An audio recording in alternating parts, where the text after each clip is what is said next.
Ahora 13:10 minutos, seguimos avanzando aquí en Informativo Sarandí. Les decíamos con Vale Superchi que íbamos a recibir a Nicolás Martinelli, senador del Partido Nacional, ex ministro del Interior, que ya está aquí con nosotros en estudios. Lo recibimos con gran gusto. Nicolás, ¿qué tal? ¿Cómo te va? ¿Qué tal? ¿Cómo andan? Muy buenas tardes para los dos. Y bienvenido. Un placer volver a acompañarlos. Muchas gracias. Bueno, Uruguay está enfrentando esta ola de violencia y como se decía o se dice en la red del pajarito, ¿viste? Que ahora es X, Uruguay enfrenta una ola de violencia. Si fuera un tuit diríamos, no importa cuándo leas este tuit. Creo que es un recurso porque hace mucho tiempo venimos enfrentando una circunstancia de dificultades en ese sentido. Hay problemas de inseguridad, este avance del crimen organizado siguen siendo además el principal desafío para los gobiernos de turno. Entonces hay que analizar también, se me ocurre, Nicolás, la permanencia y los cambios. Porque en un momento se entendió que había como una base que había quedado sentada y sobre esa base iba a funcionar una futura política de seguridad. ¿Lo has visto así? ¿Has visto continuidad? ¿Qué ves allí? Bueno, yo lo que veo es un poco luces y sombras, últimamente más sombras que luces, ¿verdad? Es cierto lo que vos decías, yo creo que con el tema del enfoque dual, que lo empezamos a implementar en el periodo anterior, que tenía una razón de ser, ¿no? Habíamos hecho un estudio de lo que había sucedido en Uruguay desde por lo menos la salida a la democracia hasta el presente, y cómo los partidos tradicionales por un lado y el Frente Amplio por el otro se habían parado, uno en el pilar más represivo, el otro más en el pilar de trabajo en las causas, pero ninguno había transitado ese camino, digamos, en paralelo con estos dos pilares. Entonces nos parecía importante, mirando nuestra experiencia y la experiencia internacional, empezar con este nuevo rumbo, ¿no? Es decir, vamos a trabajar con una pata represiva porque la represión ayuda a contener el crecimiento del delito, eso lo demuestra la evidencia, y una pata vinculada al trabajo en las causas porque las causas es la raíz del problema. Entonces si vos las trabajás, aunque lleve mucho tiempo los resultados, en definitiva ahí es donde vas a obtener verdaderas bajas en materia de delito. Sí, que tenía en alguna forma la impronta académica de Sanjurjo, que se mantuvo además. De Sanjurjo y de varios de los que están hoy trabajando, porque Rogido ha hecho varios informes en la época que yo era ministro, vinculados a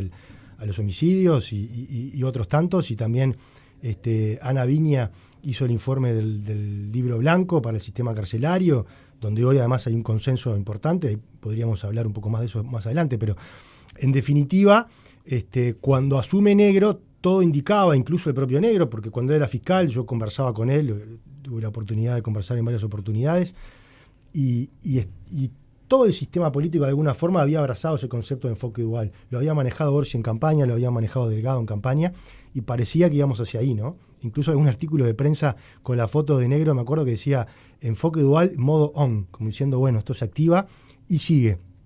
Lo que yo veo que ha cambiado, porque después también la dirección de la policía continuó, a Zambulla, a Efraín Abreu, que ahora renunció, pero digo, sí, a Zambulla, varios jefes departamentales vienen de la gestión anterior.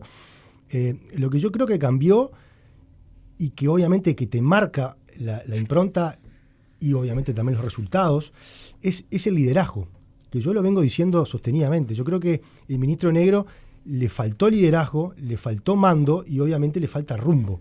Entonces, cuando a vos te faltan esas cosas, de alguna forma la policía siente que no tiene el respaldo necesario para el accionar, y lo ves en la calle, porque hoy por hoy no hay barrio donde no haya vecinos que se han quejado del aumento de la inseguridad pública, donde no haya vecinos que se hayan quejado de que falta patrullaje o que dejaron de ver patrullaje. ¿Coincidís con tu colega Javier García de que la silla está vacía? Bueno, yo no diría que la silla está vacía, yo diría que en realidad el Frente Amplio apostó por un ministro técnico, académico, por así decirlo, en un cargo que es político, una persona que no tenía experiencia en gestión y que por más que fuera fiscal, eso no te da ni experiencia en gestión ni experiencia en seguridad pública, porque una cosa es ser fiscal y aplicar el Código de Procedimiento Penal o el Código Penal, y otra cosa es gestionar la cosa pública, saber de administración, saber de compra, saber de gestión y además saber de estrategia de seguridad pública, que eso es lo que sabe la policía. No lo sabe un fiscal, lo sabe la policía. Entonces, en esa idea del Frente Amplio de querer bajarle un perfil, de querer bajarle el perfil al Ministerio del Interior, un perfil más técnico y menos político, pusieron a una persona técnica, y evidentemente el día a día, la semana a semana, el mes a mes, va demostrando que ese ministerio político se empieza a comer a ese perfil técnico y que se hace necesario una persona con más perfil político, con más mando, con más capacidad de negociación, de articulación, de gestión y de liderazgo. Porque el liderazgo es una cosa y el mando es otra. Vos liderás la tropa estando con la tropa, estando ahí, estando en territorio, recorriendo, que te vean encima de los temas. Eso hoy no está pasando. Y por otro lado mandás en una organización de mando vertical, como lo es también el Ministerio de Defensa, las Fuerzas Armadas, vos tenés que mandar y tus órdenes tienen que llegar. Y tú tenés que saber que tus órdenes llegaron. Y para saber si tus órdenes llegaron, tenés que estar en territorio. Y eso hoy no está pasando. ¿Vos planteás un cambio de timón en lo que es la gestión o hay que cambiar al ministro? Bueno, a mí no me corresponde. Primero, no es momento para pedir renuncias. Me parece que hoy es momento de dar una señal como sistema político. Pero no es un tema de pedir renuncias, es un tema que vos planteás que la figura que está no cumple con determinados requisitos fundamentales para el cargo, por lo pronto. A ver, vale, yo no creo que por la forma de ser del ministro Negro él vaya a cambiar. Y si él no cambia, no va a cambiar la gestión. No quiere decir que él no sea muy bueno para otras cosas. Capaz que fue un excelente fiscal y capaz que es un excelente, no sé, mañana en otro trabajo. Yo no creo hoy que el traje de ministro del Interior le esté sentando cómodo y que no está haciendo las cosas que debería estar haciendo para marcar su presencia no solo en territorio, sino además para conseguir cosas para la policía. Un ejemplo es el presupuesto. El presupuesto del Ministerio del Interior no cumple con ninguna de las promesas que se hicieron en campaña, tanto lo comprometido y lo firmado con el sindicato policial como con la ciudadanía. Y ahí también es parte del problema de un ministro que no tiene respaldo político, que no tiene apoyo y que fue elegido de alguna forma porque los candidatos que había o que tenían en planilla, principalmente el Frente Amplio, dijeron que no. Entonces eso se nota. A la hora de armar un presupuesto, es un presupuesto sin fuerza, que incluso hasta tiene, en función del porcentaje del PBI, es menor que el que teníamos el año pasado. Para vos planteás, Nicolás, que no es momento de pedir renuncias o cambio de autoridades, pero ¿qué visualizás de acá a corto plazo, teniendo en cuenta la situación que se está atravesando? Y lamentablemente veo más de lo mismo. Más de lo mismo. Si no hay cambios drásticos en la conducción del ministerio, no hay nada que indique que la situación de seguridad pública vaya a cambiar. Porque además las señales que se están dando desde el Ministerio del Interior, llámese ministro, o desde el gobierno, son señales equivocadas. Cuando vos arrancás una gestión diciendo que la lucha contra el narcotráfico está perdida, le estás dando una señal a los delincuentes de que van ganando la batalla. Y le estás dando una señal a la policía de que arriesguen su vida por una lucha que está perdida. Y no está bueno. Pero además, si decís que los allanamientos nocturnos no los apoyamos, como pasó en campaña, que el Frente Amplio no apoyó los allanamientos nocturnos. Ayer tuvimos un ejemplo de por qué es necesario el allanamiento nocturno. ¿No? Los delincuentes los persiguieron hasta una finca, la policía tuvo que esperar 7 horas, no llegó la orden de allanamiento, el sol cayó y la policía no pudo entrar. Cuando el ministro también dice que en Uruguay no hay maras de milagro, y bueno, es un golpe a la policía, porque estás de alguna forma desprestigiando el trabajo que viene haciendo la policía hace muchos años. No es que no hay maras de milagro, no hay maras porque la policía las ha combatido como ha combatido grupos de crimen organizado y ha evitado, no solo en el quinquenio pasado, también en las épocas anteriores de Frente Amplio y en las anteriores, ha evitado que grupos pesados de crimen organizado ingresaran al país. Entonces, cuando vos te das esas señales, por un lado estás robusteciendo a la delincuencia y por otro lado estás debilitando el corazón de la represión policial. A propósito de agravios institucionales, que fue algo muy mencionado por estas horas luego del atentado contra la fiscal Ferrero, ¿no debería calificarse como un agravio institucional la postura que asume un gremio de la policía, en este caso la republicana, pidiéndole la renuncia al ministro del Interior? No, ¿por qué decís eso? Yo creo que los sindicatos son órganos independientes y cada uno tiene derecho a pedir la renuncia de quien le parezca. Pero te pregunto por las mismas razones que exhibiste. No es un agravio institucional. Está bien, pero es parte de lo que mencionaste. Nosotros también no es momento sí, de ningún modo de pedirle la renuncia a un ministro del Interior. De hecho, te apartaste de esa posibilidad. En este caso, de pronto, un ciudadano común y corriente como yo puede considerar que es agravante que el propio subordinado te esté reclamando la renuncia en un momento de alta urgencia. A ver, creo que ese sindicato en particular lo que está haciendo es coherente con lo que ha sido los últimos meses, ¿no? No es la primera vez que piden la renuncia ni que denuncian estas falencias o debilidades del ministro en su gestión. O sea que en definitiva de alguna forma están siendo consecuentes con lo que vienen haciendo. Después si está bien o está mal, me parece que no... Es una cuestión de oportunidad tal vez. Bueno, sí, por supuesto, pero no me corresponde a mí categorizar si lo que hicieron es bueno o malo. Yo lo que digo es que nosotros desde el punto de vista político o las responsabilidades políticas que tenemos, en este momento no es momento para pedir renuncias, que tampoco van a sumar nada, porque cuando vos pedís una renuncia, en definitiva lo que lográs es que del otro lado se abroquelen más y te digan que no. Entonces, ¿para qué vas a pedir una renuncia? Yo lo que trato de hacer es lo que estoy haciendo ahora, es poner elementos que a mi juicio, con evidencia de por qué pasan las cosas que pasan y qué responsabilidad tiene, en este caso, quien lidera el Ministerio del Interior, en que esas cosas pasen o no pasen. Después, son decisiones que tendrá que tomar la fuerza política que está gobernando, o el presidente de la República, o el presidente con sus asesores más cercanos.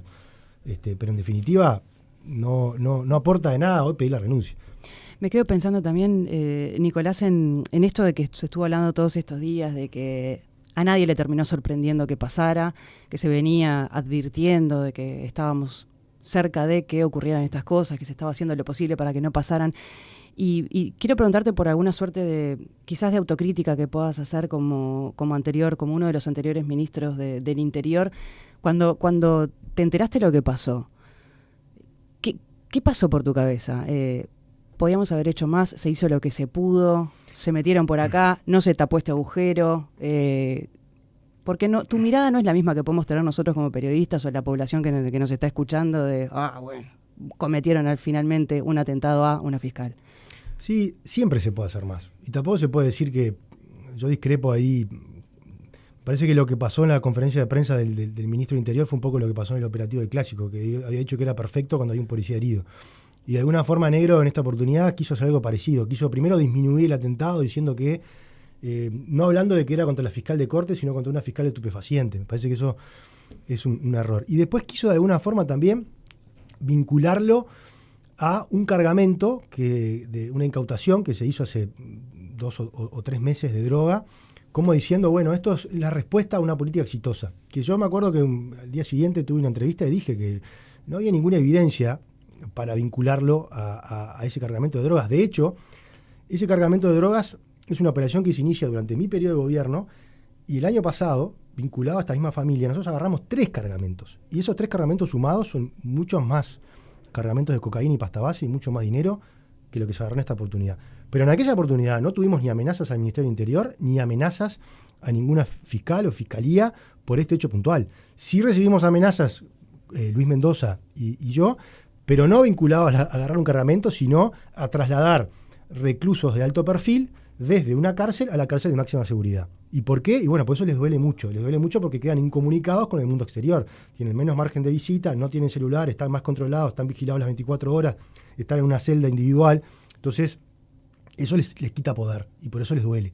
Pero en definitiva, vinculación con el cargamento, yo entendía que por el momento no había evidencias suficientes. Y creo que ahora un poco eso se va destapando, porque hace unas horas agarraron a 2 personas presuntamente vinculadas, que ahora también parecería que no tienen vinculación con los Fernández Albín, que eran los supuestos dueños de ese cargamento. Entonces, creo que todavía falta mucho camino por recorrer en materia de investigación para saber realmente qué es lo que pasó y quién está detrás del hecho, y si en definitiva detrás del hecho hay una organización criminal potente, que lo dudo, porque yo creo que una organización criminal potente no deja determinadas evidencias, por así decirlo, y básicamente termina lo que empezó, ¿no? O sea, el fiscal Pelle es un claro ejemplo, ¿no? Incluso vinculado también a Marcet, porque también acá se quiere vincular todo este atentado a Marcet. Habrá que ver. Volviendo al principio, sí, siempre hay cosas por hacer. Evidentemente se podría haber mejorado el operativo, teniendo en cuenta que Mónica Ferrero ya había advertido de que había recibido muchas amenazas. Los protocolos siempre se tienen que estar revisando en forma permanente.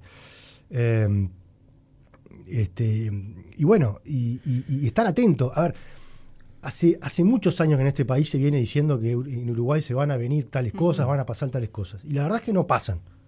Porque es la verdad, no pasan. Pero esto no hubo... Capaz que alguno que hace 20 años dijo, bueno, acá va a haber... Bueno, pero pasaron 20 años y no pasó nada tampoco. Entonces, Nicolás, ¿y lo del otro día no representa un cambio, un antes y un después? Sí, representa un cambio y un antes y un después. Ahora, pero hay que ver quién está detrás de esto. Porque capaz que detrás de esto simplemente hay alguna bandita de crimen desorganizado de acá a la vuelta que quiso mandar un mensaje, que no se animó a más de eso. Y bueno, si llegamos al fondo de eso, quizás el tema termina ahí. Ahora, si descubrimos que detrás de esto hay una organización mucho más pesada y mucho más potente, bueno, ahí sí, ojo, porque ahí quiere decir que hay una posible fisura, ¿no? Que tenemos que atenderla y con mucho cuidado. Y ahí hay que robustecer, obviamente, la inversión en tecnología, la capacitación policial, que es muy buena, ¿no? Y que hay, pero hay que seguir trabajando en eso. Y sobre todo trabajar en la articulación de los diferentes organismos del Estado. Uh-huh. Una reflexión breve, personal. Te devuelven a vos la vigilancia. Nicolás Martinelli probablemente dirá, bueno, es parte también de mi trabajo, fue lo que dejé en el Ministerio del Interior, la acción que desarrollé, ahora soy un parlamentario, pero sigo muy vinculado a estos asuntos. ¿Cómo toma la familia todo esto? ¿Te cambia mucho? Yo soy muy reservado en las cosas del trabajo, ¿no? Obviamente por el trabajo que tuve, pero además por lo delicado del tema. O sea, siempre traté de no llevar a mi casa los problemas del Ministerio del Interior, porque pocas veces tenés lindos cuentos para hacer. Entonces, la verdad que no está bueno. Y guardé mucho para adentro o compartí con gente que de repente estaba en una situación similar a la mía y que entendía desde ese lado. Pero obviamente que para la familia, no te digo que haya cambios de rutina, pero sí, bueno, hay cierta alteración en las cuestiones diarias. ¿Y hay ¿no? lugar para el miedo? Mira, esa pregunta me la hicieron varias veces. Yo la verdad que nunca sentí miedo. Asumí la responsabilidad sabiendo lo que me iba a tocar o lo que me podía pasar. Recibí varias amenazas, siendo director general y siendo ministro también. Pero siempre sentí la tranquilidad de que tenía un gran equipo policial que me cuidaba. Y al día de hoy siento lo mismo, siento ese respaldo. En este caso puntual, la custodia es el Ministerio del Interior, el que me llama, el director de la Policía Nacional, me llama para decirme que habían evaluado con el ministro que en función de las líneas de investigación que había, entendían pertinente volver a restablecerme la custodia por lo que yo comentaba al inicio, porque yo había tenido vinculación con 3 o 4 cargamentos que le habíamos agarrado a esta familia, y si la línea de investigación iba por ese lado, entendían que era prudente hacerlo. Y bueno, por lo tanto, me pareció que fue una vuelta al sentido común en ese de restablecerlo, porque en definitiva, esa persona vinculada a esa familia o el líder de esa familia había recobrado la libertad hace unas semanas atrás, claro, en el momento que a mí me estaban quitando la custodia. ¿Te pareció ahí una falta de sentido cuando te la sacaron? Lo hablé con el ministro y le hice saber mi parecer. Le dije, me parece que es un error, porque por el momento histórico en el que estamos, está saliendo en libertad la persona que en teoría me amenazó a mí, amenazó a Mendoza, creo que no es prudente. Él dijo que tenía un informe que avalaba que ya no era necesaria la custodia. Le pedí el informe, me dijo que no me lo entregaba. Bueno, le insistí sobre el tema porque en definitiva era mi integridad física la que estaba en juego. Pero bueno, él insistió en que no y la conversación quedó por ahí.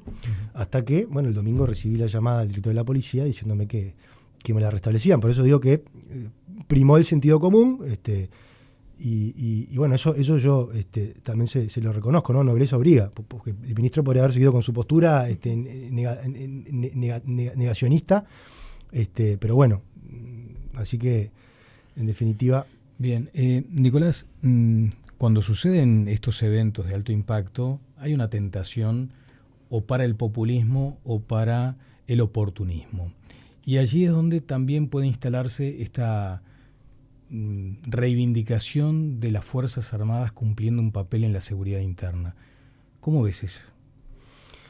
Bueno, yo como ministro del Interior también tuve esas discusiones en la interna con la policía y en su momento. Lo aconsejable es que no. Lo aconsejable es que el Ministerio de Defensa se limite a temas vinculados a la custodia perimetral de las cárceles y lo que tienen hoy, que es una gran porción del territorio, que son los 20 kilómetros de la franja limítrofe de nuestra frontera. El tema es que hay que robustecer un poco más con tecnología y con infraestructura a las Fuerzas Armadas para que puedan realmente custodiar esa frontera. Nosotros el año pasado hicimos, creo que fue histórico porque nunca se había hecho, varios trabajos conjuntos con las Fuerzas Armadas en la frontera, que no lo dimos a conocer porque en definitiva para lograr el objetivo tenés que hacerlo lo más discreto posible. Estrategia. Pero hicimos 6 o 7 operativos con ellos, en todo lo que era la frontera de Arrocha, Cerro Largo, Rivera y Artigas. Y bueno, y ahí uno va descubriendo las falencias y las fortalezas que tiene uno y otro, ¿no? Obviamente que la policía tiene una gran capacidad de inteligencia, mucho más que lo que tiene hoy el Ministerio de Defensa.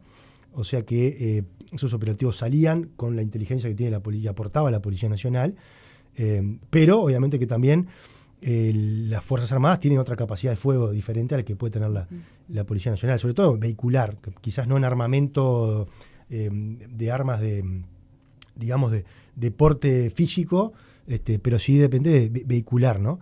Entonces fue un buen complemento, fue una buena experiencia y logramos atrapar en algunas operaciones a gente vinculada a crimen organizado, no necesariamente de repente de armas, pero sí drogas y cargamentos ilegales de algunos otros elementos. Pero son las cosas que hay que replicar, ¿no? Creo que estuvo bueno, que fue una primera experiencia entre las dos fuerzas, la policial y las armadas, que fue exitosa, y en esas cosas hay que profundizar. También me quedo con una cosa que comentamos un pasito atrás, con la coordinación interinstitucional también, cuando el sindicato de la Guardia Republicana reclamaba por las condiciones en que estaban desarrollando la tarea de seguridad en la casa de Ferrero. Ellos ponían ese elemento conceptual, ¿no? de que está haciendo más falta mejor coordinación entre... Ponían un ejemplo concreto de a qué hora llegaba ella, bueno, de más detalles que no vienen al caso. Pero me quedo pensando también en eso, ¿no? ¿Qué tanto hay que avanzar en esa comunicación, tanto sea para tu seguridad como exministro, para fiscales actuales, teniendo en cuenta, bueno, lo que pasó, aunque no se sepa todavía qué hay detrás de esto, ¿no?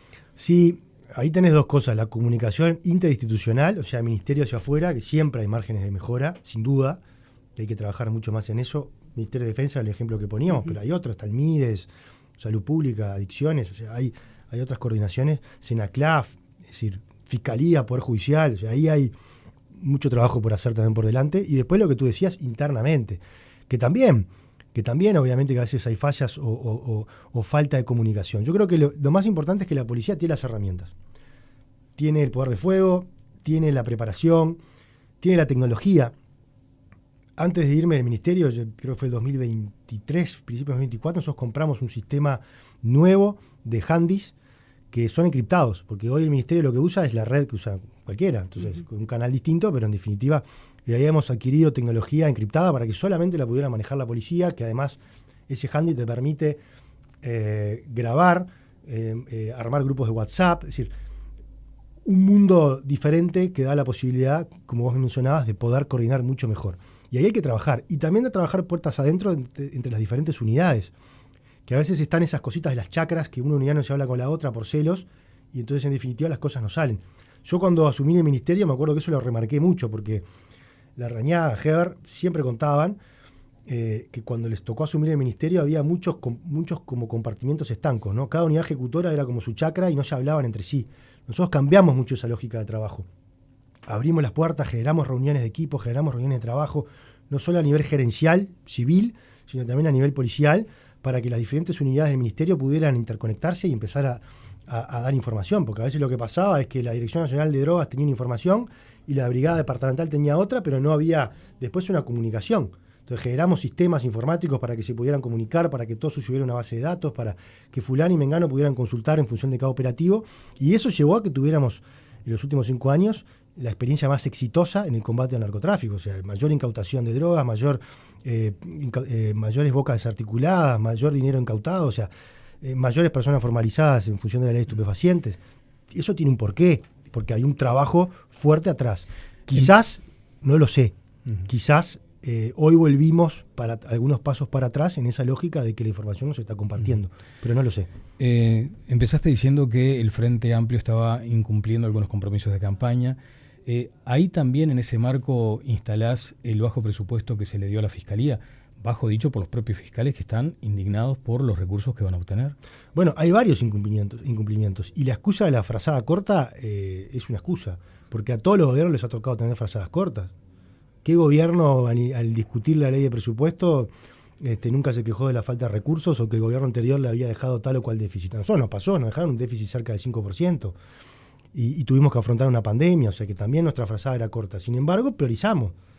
Y una de las cosas que se priorizó fue la seguridad pública. Por eso tuvimos récord de inversión en seguridad pública, récord de inversión en tecnología vinculada a la seguridad pública, y eso nos permitió mejorar sustancialmente la flota vehicular, más patrullaje, más armas, más drones, más analítica, más cámaras, más inteligencia artificial, es decir, un montón de cosas, más comisarías, subcomisarías y destacamentos. Pero en la persecución del delito, los fiscales hace tiempo que vienen con reclamos presupuestales. Sí, sin duda, es uno de los grandes debes. Capaz que ahora, a raíz de lo que pasó, se ponen las barbas en remojo y se logra priorizar a la Fiscalía con una tajada un poquito más interesante o importante para su presupuesto. Pero después cuando pasás raya, tampoco el gobierno está cumpliendo absolutamente nada vinculado al presupuesto, no solo en seguridad pública. Voy a hablar de seguridad pública porque es lo que conozco, pero tampoco han cumplido medidas vinculadas a desarrollo social, medidas vinculadas a la economía, con la creación de impuestos. Siendo puntualmente al tema seguridad pública, habían prometido 2.000 nuevos policías represivos para las comisarías y para la Guardia Republicana. Hay 0 de esos.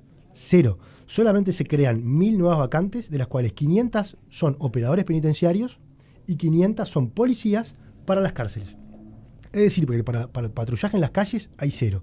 Y después lo que te están diciendo para matizar ese incumplimiento es que las vacantes restantes las van a suplir con el llenado de las vacantes ya existentes. Está bueno, pero eso es el pan de cada día. Eso es lo que todo ministerio hace cuando vos tenés vacantes generadas, hay una persona que renuncia, falleció, le hiciste un sumario y la destituiste, esa vacante queda liberada, haces un llamado. Eso pasa todos los días. Es más, hasta me preocupa que están diciendo que en el quinquenio van a llenar 1.000 vacantes. Llenar 1.000 vacantes es devolverle al próximo gobierno menos policías de los que encontraron ahora. Para que tengas un número, nosotros en el quinquenio anterior llenamos 4.200 vacantes. 800 por año. Y este gobierno dice que va a llenar 200 por año. Es decir, que nos van a entregar un ministerio con menos policías que el que encontraron. Sin perjuicio de que no hay un aumento salarial, tampoco cumplieron esa promesa. Hay algunas compensaciones puntuales por nocturnidad y algunas cosas específicas por prevento represivo, pero no hay un aumento salarial policial como se comprometieron. Tampoco hay nada vinculado a alguna norma de limpiasueldos para los policías, no hay nada vinculado al tema de la vivienda, es decir, es un gran debe. Bien, Nicolás, la última, por lo menos de mi parte, tiene que ver con otra deriva de toda esta situación. Y se le asigna importancia a mejorar la ley antilavados.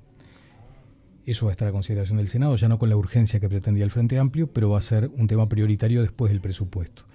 Y se ha establecido la clásica discusión sobre si mueve o no la aguja. ¿Cuál es tu posición? Yo creo que es un elemento más, pero no mueve la aguja por sí solo. Creo que no hay ningún elemento que quizás pueda mover la aguja por sí solo. Ni siquiera los allanamientos nocturnos, que me parece una herramienta tremendamente potente, porque equiparás un poco la lucha, pero tampoco era una herramienta que por sí solo movía la aguja. Entonces yo creo que son un conjunto de medidas, muchas, que hay que tomar, y quizás ahí sí empieces a mover la aguja en serio. Uh-huh. El tema cárcel te interesaba destacar, ¿es así? Sí, el tema cárceles sí, porque en definitiva ahí tenés otro tema del presupuesto. El tema cárceles es algo donde yo creo que hoy hay una madurez política muy importante como para llegar a consensos con una mirada de mediano y largo plazo. Una de ellas es la descentralización del Instituto Nacional de Rehabilitación. Y para asombro de todos, no hay ningún artículo en la ley de presupuesto para descentralizar al INR. Entonces a mí eso me llamó poderosamente la atención, porque tenés los votos del Parlamento entero. Y ahí también hay una hoja de ruta que se hizo durante mi gestión, que fue el libro blanco de Ana Vigna, donde nos daba un diagnóstico de lo que estaba pasando y qué es lo que había que hacer en los próximos 5, 10 o 15 años.